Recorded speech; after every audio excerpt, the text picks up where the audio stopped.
The opinions expressed by the host and guest on this program are solely their own and do not represent the views or opinions of Blind United. We strive to provide diverse perspectives and discussions on our platform, but the opinions expressed should be understood as personal viewpoints and not reflective of Blind United as an organization.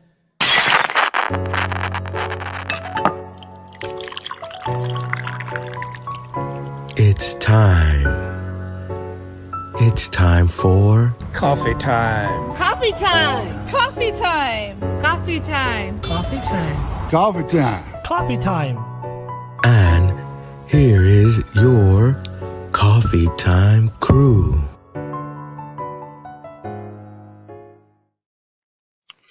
Well, good morning, everybody. It is Monday, and thank you for showing up to Coffee Time with Blind United, for joining us and all that. So I got the Blind United Coffee Time crew with me, Carol and Pedro. Good morning, y'all. Good morning, everyone. Hey, good morning, everybody. So anyway, it is end of the month, so we don't have any interest groups for this evening. So just bear with us, but we got a good Coffee Time show for you today. Our new schedule is already on our website, and so if you want to take a good early look at it, you're welcome to run to the website, www.blindunited.org, and check it out. Other than that, I will be putting it out to everybody on the email list, as well as publishing it in Facebook in our Blind United interest groups later on tonight, first thing in the morning. So it'll be posted there as well. But anyway, we're gonna get right into it. This morning, those of us on the show that can, we do partake in cannabis, just to keep it 100. I mean, hey, it is what it is. I've been doing it all my life, so ain't no shame in mine. Now it's legal here in California, great thing. But guess what? It's on the verge of becoming legal across the country. So that's what this first article is about. So we're going to check it out, and we'll talk about it on the other side. Morning, Blind United crew. For our first cup this Monday, let's dive into a topic that's been evolving rapidly across the country: the shifting legal landscape of cannabis. A major disconnect has defined the cannabis debate in America for years. On one side, dozens of states have legalized it for adult use, and public opinion overwhelmingly supports it. On the other, the federal government has held firm, classifying it as one of the nation's most dangerous drugs. Now, that federal stance is on the verge of a historic and monumental change. The current landscape shows just how far public policy has moved at the state level.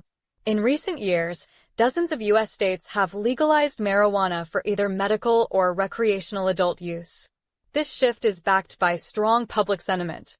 A 2024 Pew Research Center survey found that 57% of Americans support the legalization of recreational weed, and an even more overwhelming 88% support it for medical use. Despite this, cannabis has remained a Schedule I drug under federal law, a classification it shares with substances like heroin and LSD. This designation means that, officially, the federal government views it as having no currently accepted medical use and a high potential for abuse. This status has created significant challenges, particularly for medical research and for state legal businesses that are still considered illegal under federal law. However, a historic shift is now underway. Following a recommendation from the Department of Health and Human Services, the Department of Justice is formally moving to reclassify marijuana from a Schedule I drug to a less restricted Schedule III. This would be the most significant federal cannabis policy reform in over 50 years. Moving it to Schedule III would place it alongside substances like Tylenol with codeine and ketamine, officially recognizing that it has accepted medical uses and a lower potential for dependence than Schedule I or II drugs. It is important to understand what this reclassification would and would not do. It would not make marijuana federally legal for recreational use. However, by acknowledging its medical value, it would open the door for major medical research and allow state-licensed cannabis businesses to take normal business tax deductions, which could stabilize the industry. While the rulemaking process could take some time, it marks a pivotal change in the federal government's long-standing position. This proposed change marks a major shift in federal drug policy after decades of debate. We invite you to not only share your thoughts on the proposed reclassification of marijuana, but also share in the comments your view on how state and federal laws should align on issues where there is strong public support. Now back to the Coffee Time crew for their thoughts. Well, I mean, of course, I'm biased, but again, man, this stuff has been shown its benefits, medically for decades now. My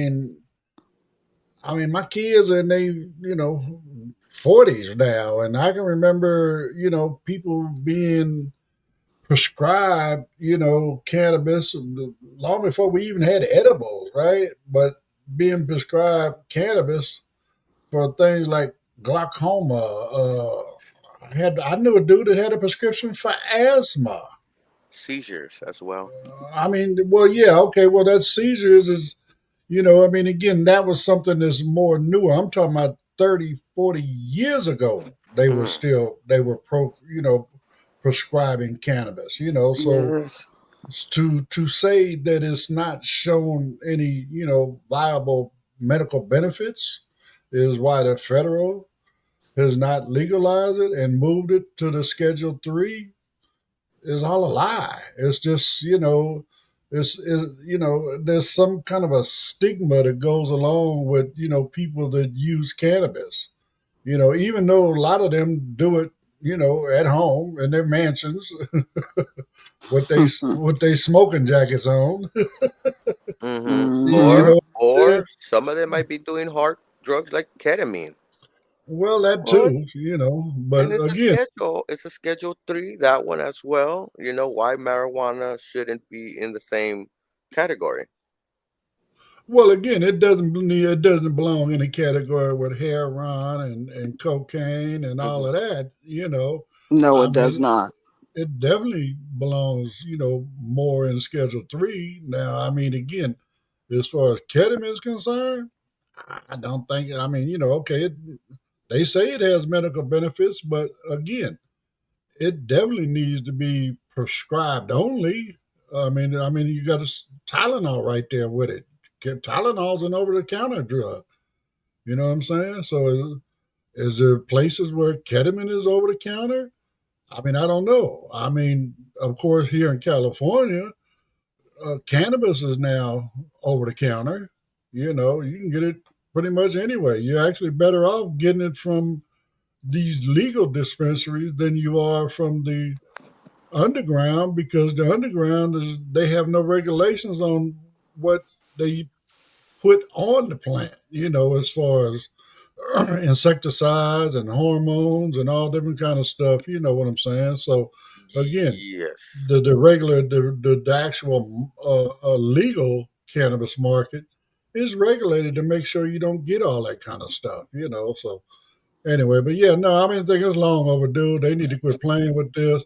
I think they're more on the verge of getting ready to do this because we're getting closer and closer and closer to a 2/3 of the states. Once 2/3 of the states all shift to legal recreational use or medical use, guess what? It's automatically legal across the country. So I guess they're just trying to get ahead of that. But anyway, that's my thoughts on it. What you got, Carol?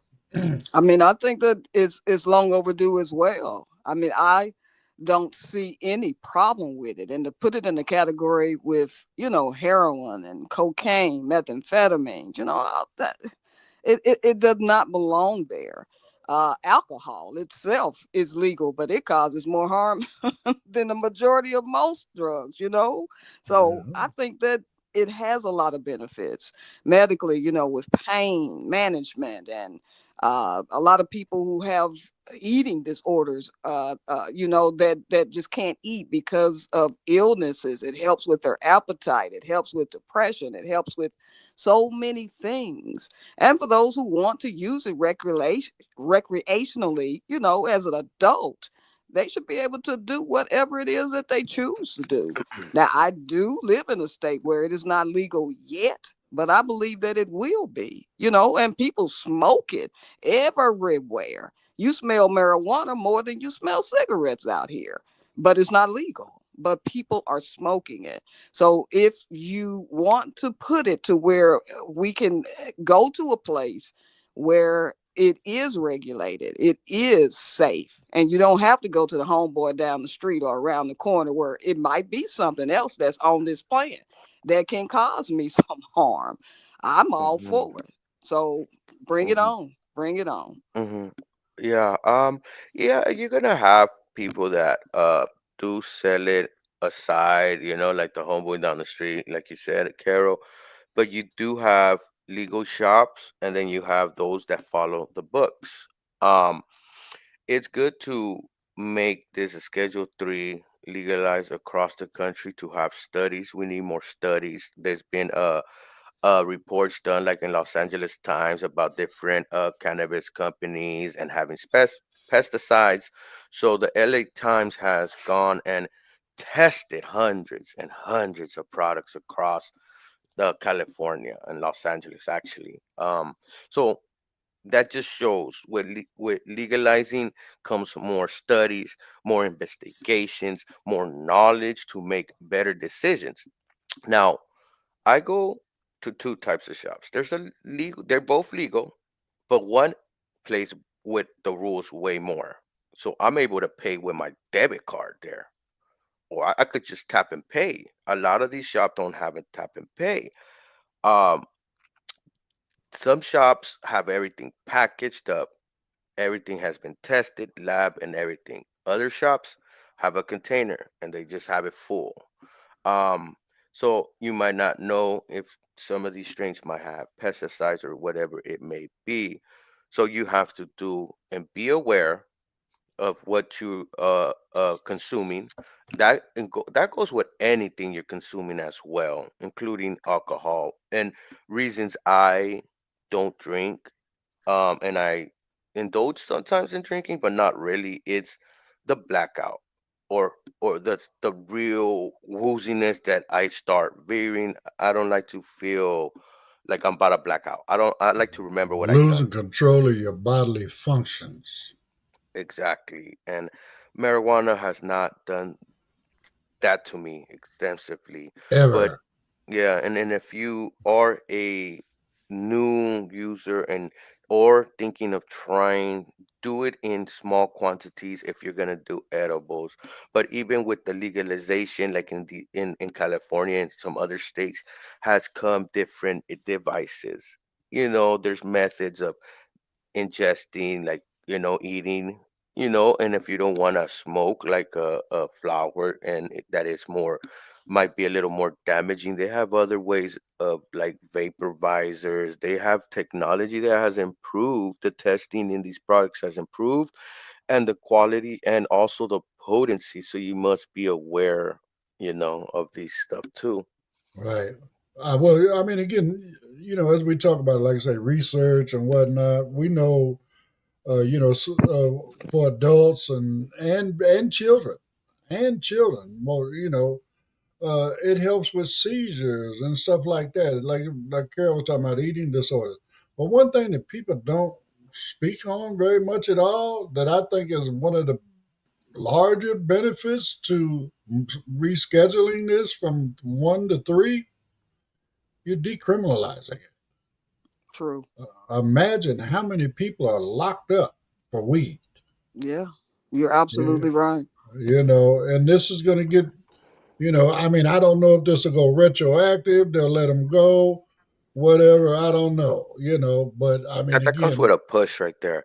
If our leadership pushes, and we also do a movement within us as citizens, it can happen, but it does need us to put some energy behind it and put pressure on our leadership to make something like that happen. Because it's unjust that you can have somebody that just said, "Oh, I got caught by this charge, but I also have marijuana. They didn't charge me for that." And then the person sitting next to them in that same cell will, "I had an ounce and I'm doing this much of years and years." And that's unfair. That's injustice too. Well, Injustice. and the sentencing varies across the country. I know one of the worst places in the world to get caught with some weed is Texas. Yes, it is. You It know, is. And they'll give you almost a life sentence for transporting it or for selling it. And Mm, it's mhm. awful. yeah. Yeah, I mean, you might as well kill someone if that's the case. But just transporting it or selling it, you get a bunch of time. And this is Oh, marijuana. I'm not talking about cocaine. I'm not talking about methamphetamines. I'm not talking about serious things like that. I'm talking about marijuana, but cannabis. it's because of its scheduling classification. True, You Mhm, know what I'm mhm. saying? true. That's what drives those kind of criminal proceedings. So Right. And then plus, you know what has kind of been a negative thing, but I like these type of stuff, like the entertainment, like the movies, the funny movies. People hear marijuana and they hear a marijuana user, they default to that movie interaction. They see like that hippie or wearing all kinds of different color and go, "Hey, dude!" Like they give it that type of imagery, or Right. or it's only the thugs out there that smoke only, or it's a bad stigma to it still too, good. even in our It is. society. But it's coming from somebody. Right now I'm 68 years old. I've been smoking weed for 55 years. Mm. Okay, that's a long time. Yes, it But 55, is. Yes, it 55. is. Damn it. but but when I look back, right, Hmm. I've Mhm. never seen anybody do something stupid or irresponsible or whatever, commit a crime, whatever, simply because they was high on weed. No, Mm-mm-mm. You know, no. now they may those that may have had weed in their system, but if when you break down their test, you'll find out that they had something else way harder than cannabis in their system. Hmm. Hmm. Again, I've been stopped by the police when I was high on weed. Guess what? When they stopped me, I wasn't high no more. I mean, it's just like, I hate to say it this way, but it's almost like it just magically disappears, right? Right. A little You Right. bit. deal, you It's a deal little with the like that with sit. alcohol too. When you get a Yeah. scare Yeah. or Some something, people. it's I ain't Yeah. never had it happen to me like that on alcohol. Some Weed, people I okay. know have, but more you so Yeah, know, weed yeah, than alcohol. It just depends on how much alcohol you intake. yeah, yeah. It does depend on how much alcohol. Yeah, and well, I'm not a heavy drinker like that, so you know what I mean. well, Right. but the beauty of it is once Hmm. you deal with the situation at hand, get your ticket, whatever it is you did, to get you a ticket, right? Hmm. Mm. As soon as the police car pull away, guess what? Your high magically comes back. Oh You're snap! like, oh wow, I can't believe I just got a ticket. Yeah. I And mean, it's crazy. I mean, it's good for the economy. Why? We get hungry. We get the munchies. We go to the hmm fast food places. We go to the stores. We get buy snacks and all And we kinds do of. need the studies. We do need the negative things that does happen for marijuana use. I know smoking in different ways you do it has different effects, but I mean the overall uh expense the overall usage of extended periods of usage, throughout the years, what negative effects can it have, or what positive effects can it have, and we need those right. Well, somebody studies. need to study me because I don't see nothing That's what I negative. say too sometimes Right. too. Somebody Yeah. need to You study me because and So I think people who intake of cannabis are happier people. You're laughing, everything doesn't seem so stressful, you're relaxed, It just seems to make life so much easier in this hard environment of times that we're living in. Exactly. It's a great stress reliever. Yeah. Okay, so anyway, we at that time spot. So we're gonna move on and get us a couple promos out the way, and then we'll get into our next article. Go for it, Pedro. If you'd like to know more about Blind United, you can visit our website at blindunited.org. You can email us at info@blindunited.org. You can call us at 909-846-8825. You can follow us on Instagram at Blind United Interest Groups. You can follow us on X at Blind United 22. You can watch our YouTube channel, Blind United. You could join our Facebook group, Blind United Interest Groups, or you can follow our Facebook page, Blind United. Blind United.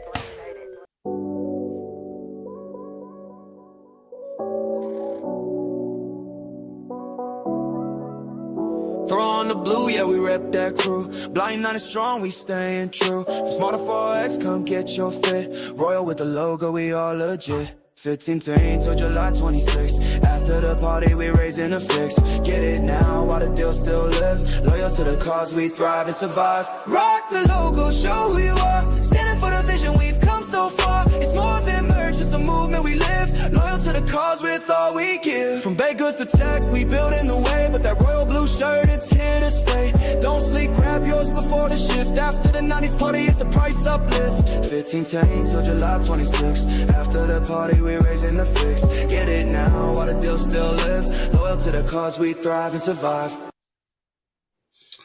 All right. Well, hey man, please help support. Come get your Blind United t-shirt. Like I said, royal blue with the white logo, Blind United logo. It is going towards a great cause. What we do here at Blind United help us to continue to provide all the services that we provide to everybody else for free. So again, help support us, man. We'd appreciate you, and take advantage of this introductory price, man. $15. Where can you get a t-shirt for $15 now? So anyway, for more information, or I can send you the info form. You can go to the website again, www.blindunited.org. And right in there, you can find the order form, as well as go to our Stripe donation page, and you can pay for it right there as well. Or if not, you can email me, info@blindunited.org. I can send you our Zelle information, or, whatever we need to do to get this taken care of and get this order shipped out to you. So anyway, Paul says, he said he got stabbed back in the 70s when he first started smoking weed. Then something happened and he had a joint in his pocket, and his brothers were police, and he got scared and ate the joint. No. What happened to you when you got stabbed? That's what I'm worried about. Thank God you're still here, because, I know you and you're fine, but damn, that's crazy. So anyway, That's a story we might have to sit down with you, Paul, and chill Right? and talk about later on. Yeah, we gotta talk about that one, brother. Right. Well, I'm That's glad you're crazy. okay. Yeah, exactly. So anyway, we're gonna jump into this second article. Man, we know what's going on, especially with this big I ain't gonna call it beautiful. This bill that they, even right now at this moment, they're trying to push through. Trump set this old crazy ass deadline for July 4th. And the reason he's pushing for a deadline, the reason he's pushing to try to get this thing through as fast as possible, because the longer it takes, the more people realize what's in it, and the more people are turning against it. So, but anyway, a He bunch of also people. wants to claim. 4th of July, we passed the bill, the big bad, bad, Okay, beautiful whatever. bill, the big bad, beautiful bill. So anyway, this next article is about how they treat folks that truly need their Medicaid, in Washington, D.C. Check this out. Hey Blind United crew. For our final cup today, we're turning to a powerful story from Washington, D.C., where a group of disability rights advocates put their freedom on the line to make their voices heard inside the halls of Congress. Late last week, a number of peaceful protesters, many of whom use wheelchairs, were arrested in the rotunda of the Russell Senate Office Building. The activists were members of the national disability rights group ADAPT, and they were engaging in an act of civil disobedience to protest proposed cuts to Medicaid funding that would severely impact services for people with disabilities. The dramatic images of their arrests have since drawn national attention to their cause. The protest was a direct response to language in a new budget bill that would slash federal funding for home and community-based care services. These are the critical services that allow millions of seniors and people with disabilities to receive care in their own homes, enabling them to live independently rather than being forced into nursing homes or other institutions. The protesters gathered in the rotunda, chanting slogans like, "Our homes, not nursing homes," and "No cuts to Medicaid." After several hours, after the protesters refused official warnings to disperse, U.S. Capitol Police began arresting the activists one by one. News footage showed police physically lifting some protesters out of their wheelchairs to place them in restraints, a powerful and jarring scene that has become a hallmark of ADAPT's direct action tactics. The individuals arrested were charged with unlawfully demonstrating inside a congressional building. This type of protest has a long and storied history in the disability rights movement. For decades, groups like ADAPT have used nonviolent civil disobedience to fight for civil rights. These are the same tactics that were used in the 1970s and 80s to secure accessible public transportation and that were instrumental in pushing for the passage of the Americans with Disabilities Act, ADA, in 1990. The protesters state that when their ability to live in the community is threatened, they have no choice but to put their bodies on the line. This type of direct action protest highlights the high stakes involved in legislative debates. We invite you to not only share your thoughts on the effectiveness of civil disobedience as a tool for change, but also share in the comments your own experiences with or thoughts on the importance of home and community-based care. Now back to the Coffee Time crew for their thoughts. Well, I mean, I just think this is just totally ridiculous. You know what I'm saying? The way they treat these folks. I mean, you're taking them out of physically taking them out of their wheelchair. What you gonna do with them? Where you gonna put them? I mean, again, where they gonna run off to? They in a wheelchair. You know what I'm saying? I mean, you can handcuff their hands to the spokes in the wheelchair if necessary. Now they can't roll nowhere. You know, I mean, just if you worried about them,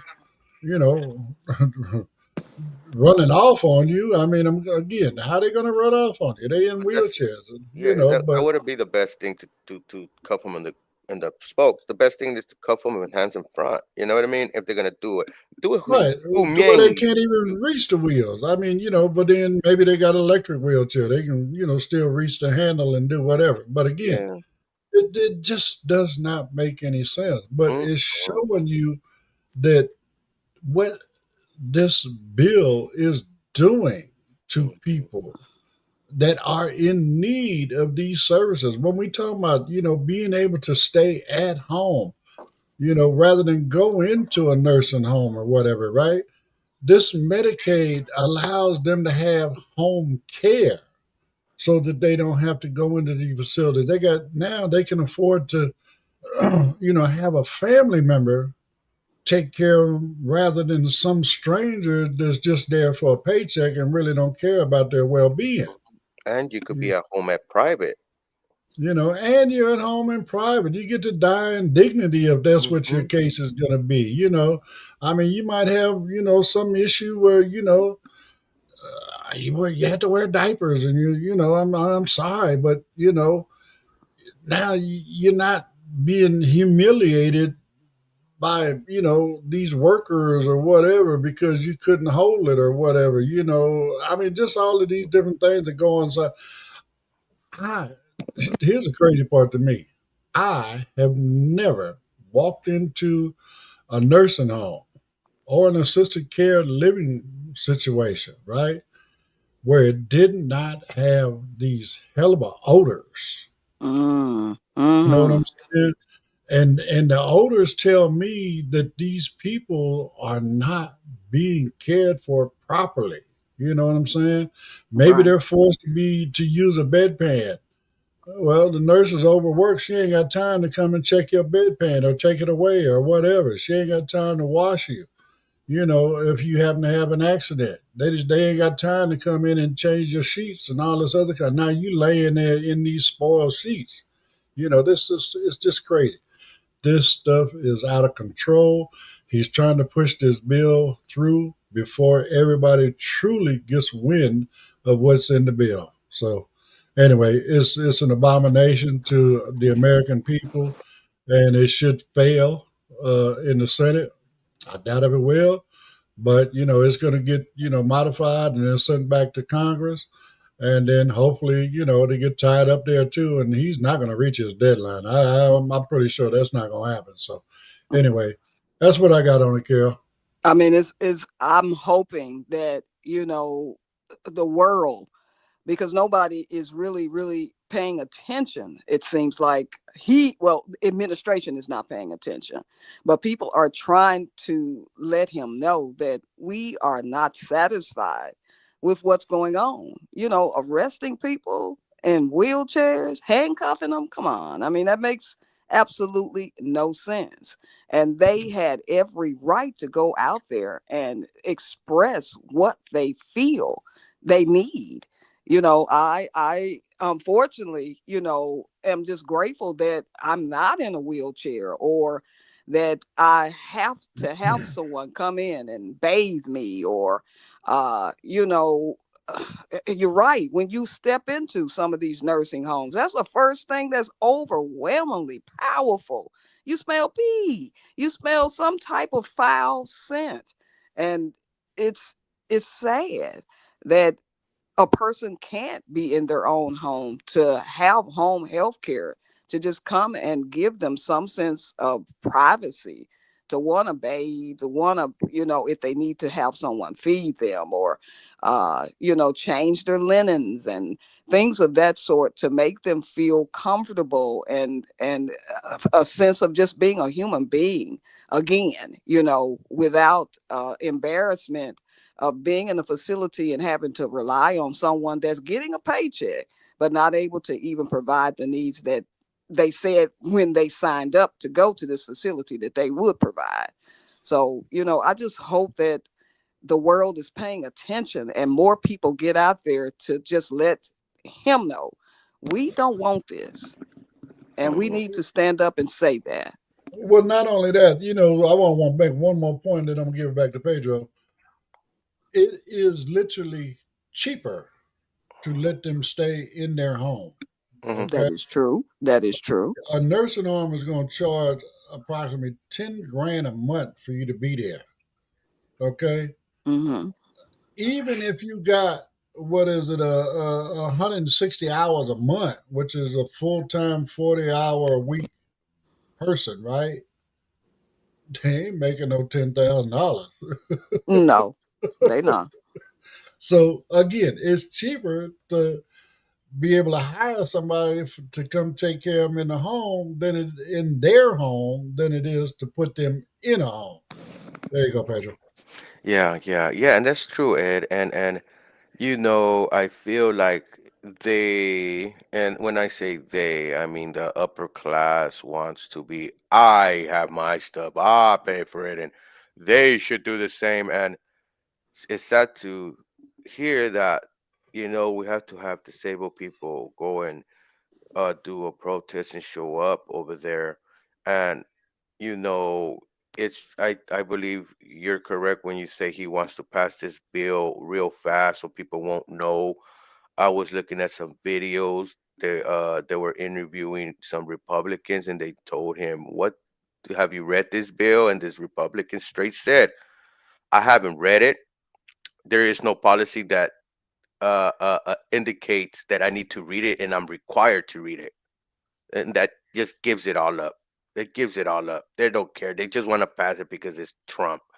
Um, They don't care about the disabled people that might be losing their health care. They just want the tax cuts for the billionaires. They don't care for the single mom that has 3 kids that needs health care for those kids. They want to cut that out. You know what I mean? They don't care about us in the blind community and how they want to cut these health care and these programs, that we utilize in the blind community, like our library program from the Braille Institute. Um, I know people voted for the Orange Tornado. I know they voted. I respect their vote. But you have to come to the conclusion and open your eyes. You can't agree with someone 100% and say, yeah, yeah, yeah, yeah, yeah. I don't agree with no one 100%. Not even with my better half. Sometimes we don't agree on some stuff, and that's okay. That's okay. If these news people can start putting their opinion and start saying how they feel instead of just trying to be yes men because this Donald Trump is gonna sue them. It's the same because they know what's in this bill. These Republican congressmen, they know what's in this bill, and they have no shame, no shame. That's why they stopped doing town halls. That's why you had some Democrats show up in some of these ruby red districts, and they got applauded. Okay, Yep. so something to think about. They're doing political suicide, according to some analysts. The way they're doing, and some Republican, there is a couple saying that this is gonna be harmful to the Republican Party. MAGA is being harmful. This faction within the Republican Party is harming that party. That's the deep state right there. That faction. Yep. Right quick, speaking of your better half, she said, good morning, everybody. She hopes everybody has a positive week. And Thank you, there's a baby. correction with Paul. He said he was not stabbed, he was stopped. Mm. Oh, When that he, was guys, that was a dictation problem. Hey, Paul, I know. We suffer from that problem, the Apple dictation, guys. I know how that goes sometimes. so, but well, thank God you didn't get stabbed, my brother. I Right, mean, right. well, and you did the right thing back in the 70s by eating that joint because you sure would have got locked up for Hey, that's the early, one of the early accounts of edibles right there. it. Exactly, Right. exactly. I can remember eating a few joints my damn self. Me So, too, Ed. Me too.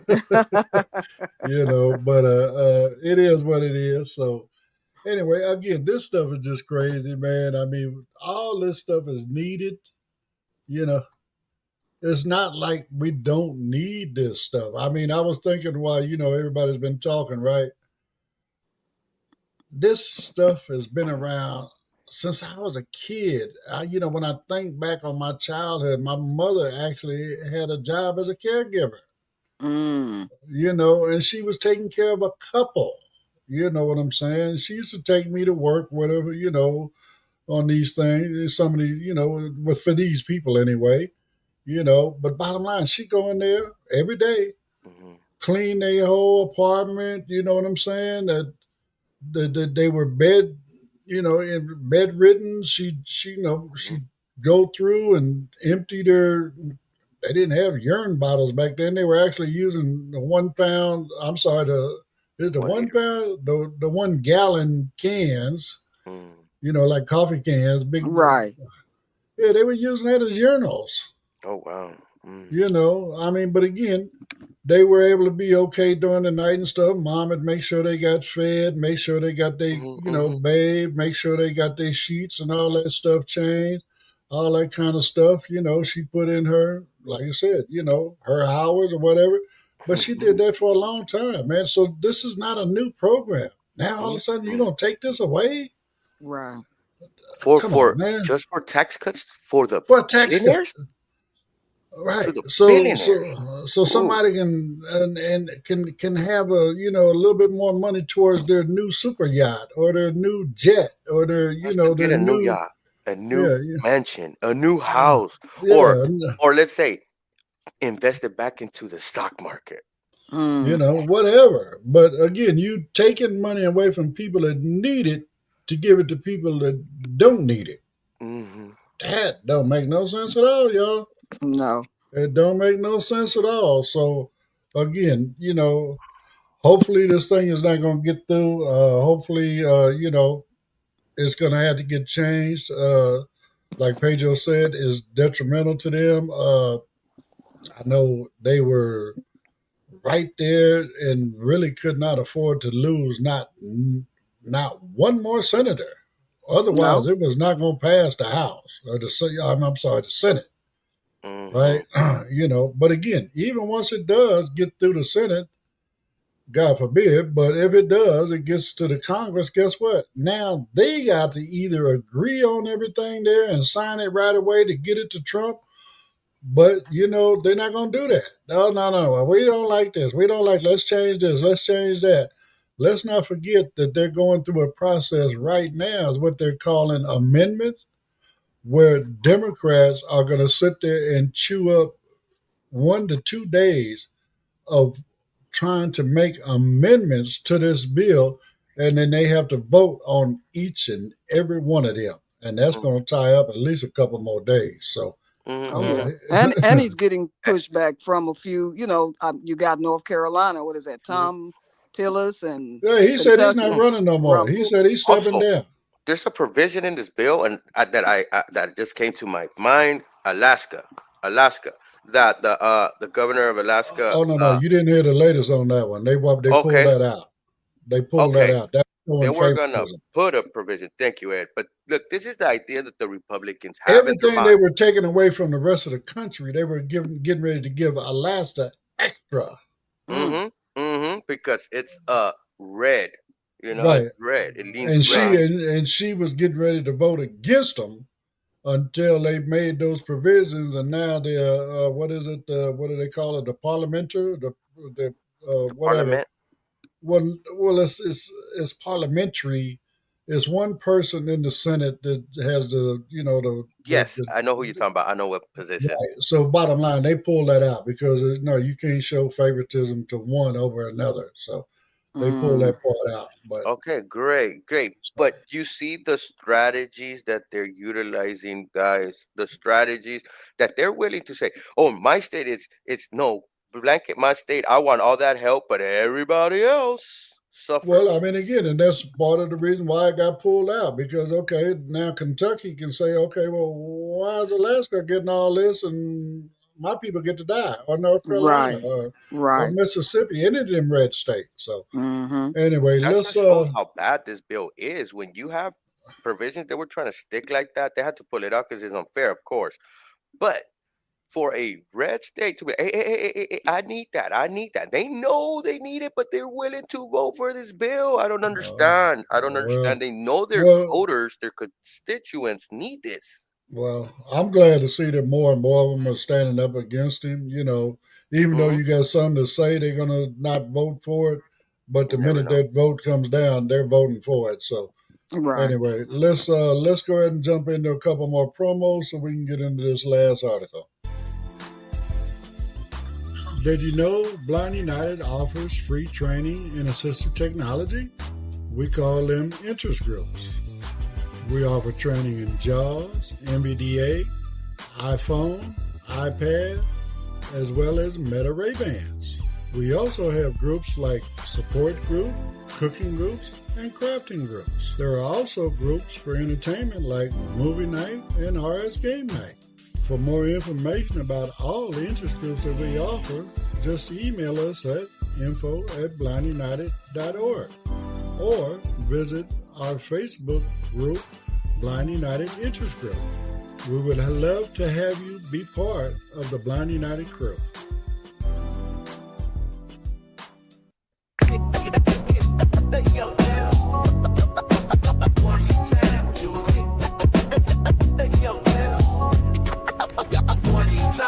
Yo, Coffee Time crew, it's about to get live. Blind United's throwing it back, 1995.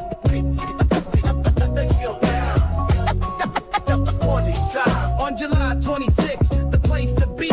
From 1 to 6, come and party with weed. Just 20 to 5, that's all you pay. To vibe with the drive the 90s way. Tootsie Roll, Running Man, and the Roger Rabbit.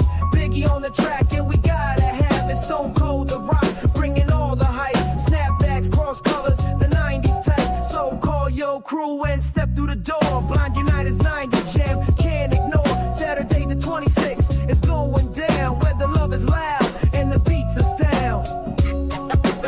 Let's go down. One is town. Let's go down. One is town. So if you want to come hang out with us for our 90s party and, celebrate the 90s for what they were a lot of fun. Again, reach out. You can run over to our website, blindunited.org. You can pay over there with Stripe, or you can use Zelle and go use the email, blindunited2022@gmail.com. And you can pay for your spot right there. Hey, come hang out with us, man. We're going to have a lot of stuff going on, 90s trivia, some great food, some really unique cocktails, Purple Rain. But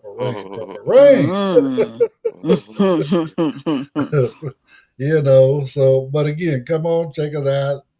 Have fun with us. We're going to be doing some 90s dances and, of course, all the 90s music. If you got any 90s attire, please pull it out, dust it off, send it to the cleaners, whatever you got to do. Get your creases right and come on out and hang out with us. So also, I just want to, put it out there. Look for some changes coming up within the Blind United interest groups. We are working on a few things right now to where we hopefully are going to be able to serve our, Hispanic community a lot more, and help them with, all the stuff that we're doing. But we're going to try to do what we can to see about getting some of this stuff done in a Spanish setting to where they can be able to, get past the barriers that are helping hold them back. You know what I'm saying? So look for that coming up. We're working on it. Hopefully it'll be happening in the next month or so. So, all right, well, we're going to jump into this last article right now. We got a breakthrough, y'all. A big issue with, babies is this respiratory this thing that happens to them as a child. I think it has a lot to do with the fact that their lungs are probably not fully developed and all this kind of stuff. But we've been losing quite a few children to this respiratory attack. And now they got a couple different ways to help that situation. So check this out. Hey, Blind United crew. For our next cup, we have some incredible news from the world of pediatric medicine, a story about a small syringe that is having a huge and positive impact on the health of our youngest children for generations of parents. The fall and winter months have brought anxiety about respiratory syncytial virus, or RSV. This common respiratory virus is the #1 cause of hospitalization for babies in the U.S., capable of causing severe illnesses like bronchiolitis and pneumonia in infants. But now, thanks to a major medical breakthrough, that seasonal dread is being met with powerful new protection. A new preventative shot called Beyfortus, developed by Sanofi and AstraZeneca, is fundamentally changing the fight against RSV. It is not a traditional vaccine that teaches the body to make its own antibodies over time. Instead, it is a monoclonal antibody treatment. This means it delivers a dose of ready-made, lab-created antibodies directly to the baby in a single injection, providing immediate protection that lasts through the entire RSV season. The impact of this new tool has been nothing short of dramatic. According to new data from the Centers for Disease Control and Prevention, after just one full season of use, hospitalization rates for RSV among infants dropped by over half. That remarkable success story is delivered in a tiny syringe, sometimes with a purple plunger, that holds a dose small enough for even the youngest and most vulnerable babies. Beyfortus is one of 2 powerful new forms of protection against RSV. The other is a vaccine called Abrysvo, which is given to pregnant moms late in their pregnancy. This allows them to create their own antibodies and pass them on to their babies, so the infant is born with protection against the virus. Together, these 2 breakthroughs represent a powerful 2-pronged strategy that is successfully preventing thousands of hospitalizations and keeping babies safe from a once unavoidable threat. These medical breakthroughs offer incredible peace of mind to new parents. We invite you to not only share your thoughts on this amazing advancement in pediatric health, but also share in the comments any experiences you've had with RSV and why this news might be important to you or your family. Now back to the Coffee Time crew for their thoughts. All right. Well, first, right off the top, Tisha says good morning to everyone. So, good morning, Tisha. Uh, Again, man, I'm grateful for this kind of stuff. I mean, again, look at how many babies' lives are being saved right there. You know what I'm saying? They're talking about over 50%. The people, babies are now surviving it. People don't realize how delicate, you know, a baby's life is in the very, very beginning. I mean, more often than not, I would believe that, babies are born and they're not fully developed yet. I mean, a perfect example is I remember what they call that. What's that little spot up on top of the baby's head where the skull hasn't fully closed yet? Soft They, spot. yeah, that little soft spot right in the very top of a baby's head. I mean, ain't got that soft spot no more. So again, that's just an evidence of the child not being fully developed, right? I mean, whether you giving them the shot after they're born Mm-hmm. and giving them the antibodies they need, or whether the mother decides to take the actual vaccine, in their last trimester, I guess. All right, Mm-hmm. they said late in pregnancy, Mm-hmm. so Mm-hmm. that they can produce the hormones and then pass them hormones on to the child Well, before it's antibodies. born. Well, antibodies. I'm sorry. Yeah, but bottom line, now the child is born Mm-hmm. already possessing those antibodies. You know Mm-hmm. what I'm saying? Mm-hmm. I mean, again, we're talking about RSV, whatever that. I'm not sure what the acronym is for that. But my thing is this: I lost my sister, a baby sister, to SIDS, sudden infant death syndrome. How do I know that back in them days, 60 years ago, more than 60 years ago now, right? That this wasn't RSV. They were just calling it SIDS. They just didn't have an actual clinical name for it yet. They just called it SIDS. It's sudden infant death. We don't know why. They just die. Hey, Mm-hmm. Now it's properly named and labeled. yeah, but again, I'm just grateful. I wish that it would have been around. I'd love to have had my baby sister be alive and grow up with me and, see the lady she became, the mother she became. By now, maybe the grandmother she became, all of that good stuff. But,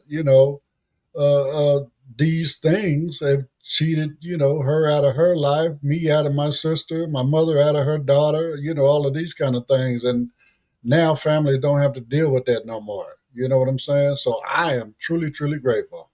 That's my take on it. Go for it, Kel.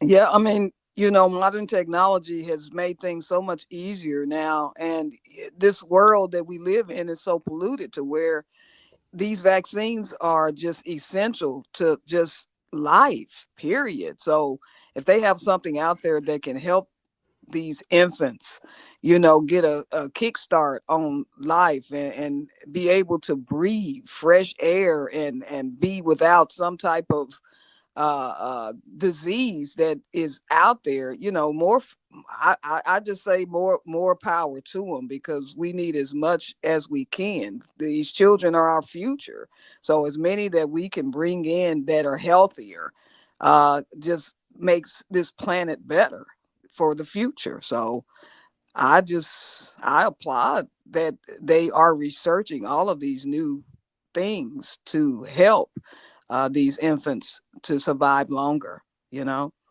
Yeah, I mean, protect them, and when they're very, very vulnerable. You know what I'm saying? I Mhm. mean, it's very, very important. So go for it, Pedro. Yes, it's very important. I am glad 50% successful rate and in a year shows science and even vaccines and the capability of helping out our even our youngest children. I know, and I don't want to make it a politic type side, but any parent will be grateful the kid got saved because of this shot, especially a parent. No parent wants to lose their baby or have problems with their baby. So, this is a plus. You know what I mean? In a time when it should be happiness because you just brought a new baby to the world, and preventing this problem is a plus. You know what I mean? Because you know, just imagining a parent going through that. Oh man, I could. It could be crushing. You know what I mean? And it is crushing because it's a newborn, and we need medicines like this to protect our newborn, especially from RSV, the respiratory. Because when I was unfortunately, and I went in because I was having breathing issues, but a bed down from me was a small baby, and the cough that the way he was coughing sounded like a bronchitis type of cough, but it was RSVP what the baby had. And he Mm, sounded bad and he was crying. Oh, I felt so bad for the baby. You know what I mean? Yep. So I am glad that they have finally come up with something that could help them over 50%. And two different ways of approaching this situation. One with the mom and taking a vaccine, and then after, if the mom didn't take the vaccine for emergencies, they have this small baby shot. And I bet you the little shot looks cute, but it's gonna hurt. Hey, a little itty bitty, syringe with a I purple know. plunger. You know what I'm saying? mhm. You're like seeing a little baby shoe, a little Jordan, and you're like, whoa. Yeah, but at the same time, I mean, people got to understand, again, like I said, when children are first born, a lot of things are not fully developed. I mean, people take different approaches to it. I mean, some people are really, really, really overprotective.